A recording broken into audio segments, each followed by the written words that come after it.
தேவனுக்கே மகிமை உண்டாவதாக. நம்முடைய தேவன் சாம்பலுக்கு பதிலாக சிங்காரத்தை கொடுக்கிறவர். ஏசாயா 61வது அதிகாரம் முழுவதும் வாசித்து பார்க்கும் பொழுது, ஏசாயா 61 முதல் வசனம் 3வது வசனம், லூக்கா 4:18. கர்த்தராகிய தேவனுடைய ஆவியானவர் என் மேல் இருக்கிறார். சிறுமைப்பட்டவர்களுக்கு சுவிசேஷத்தை அறிவிக்க கர்த்தர் என்னை அபிஷேகம் பண்ணினார்.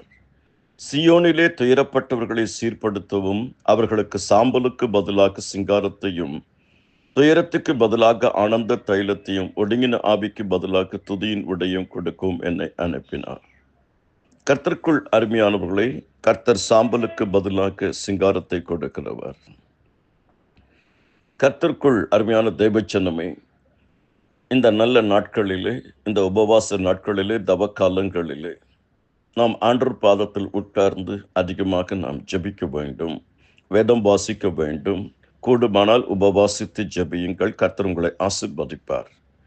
கர்த்தர் சியோனிலே துயரப்பட்டவர்களை சீர்படுத்தவும், சாம்பலுக்கு பதிலாக சிங்காரத்தை கொடுப்பார்.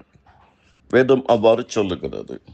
கர்த்தருக்குள் அருமையான தேவஜனமே, ஏசாயா 61வது அதிகாரம் முழுவதையும் இன்றைக்கு வேதமாக பாடமாக வாசியுங்கள். கர்த்தர் உங்களை ஆசீர்வதிப்பார். 5 பெரிய ஆசீர்வாதங்கள். முதலாவது ஆசீர்வாதம், சாம்பலுக்கு பதிலாக சிங்காரம். சாம்பல் என்றால் தாழ்மை. ஆபிரகாம், யோபு, நினிவேவுடைய ராஜா, எஸ்தர் காலங்களில் அவர்கள் சாம்பலில் உட்கார்ந்திருந்தார்கள் என்று வேதம் சொல்லுகிறது.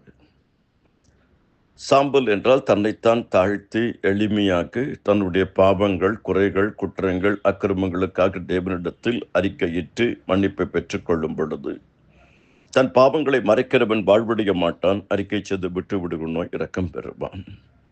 அவர் சிறியவனை பூதிலிருந்து எடுத்து எளியவனை குப்பையிலிருந்து உயர்த்துகிறார்.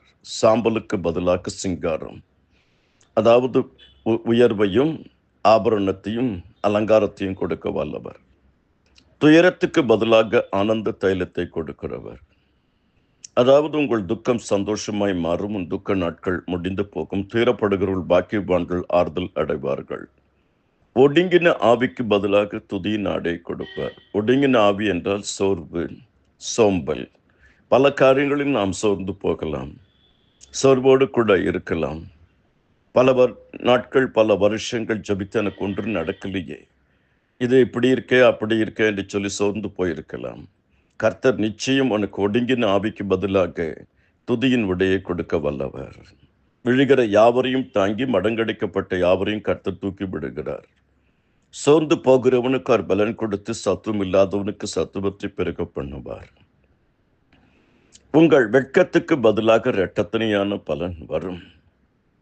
நம்பிக்கையுடைய சிறைகளை அரணுக்கு திரும்புங்கள், இரட்டிப்பான நன்மை தருவேன், இன்றைக்கே தருவேன். கர்த்தாவே, உம்மை நம்பியிருக்கிறேன், ஒருபோதும் வெட்கம் அடையாதபடி செய்யும். இலட்சைக்கு பதிலாக கர்த்தர் மகிழ்ச்சியை கொடுப்பார், இரட்டிப்பான சுதந்திரத்தை கொடுப்பார்.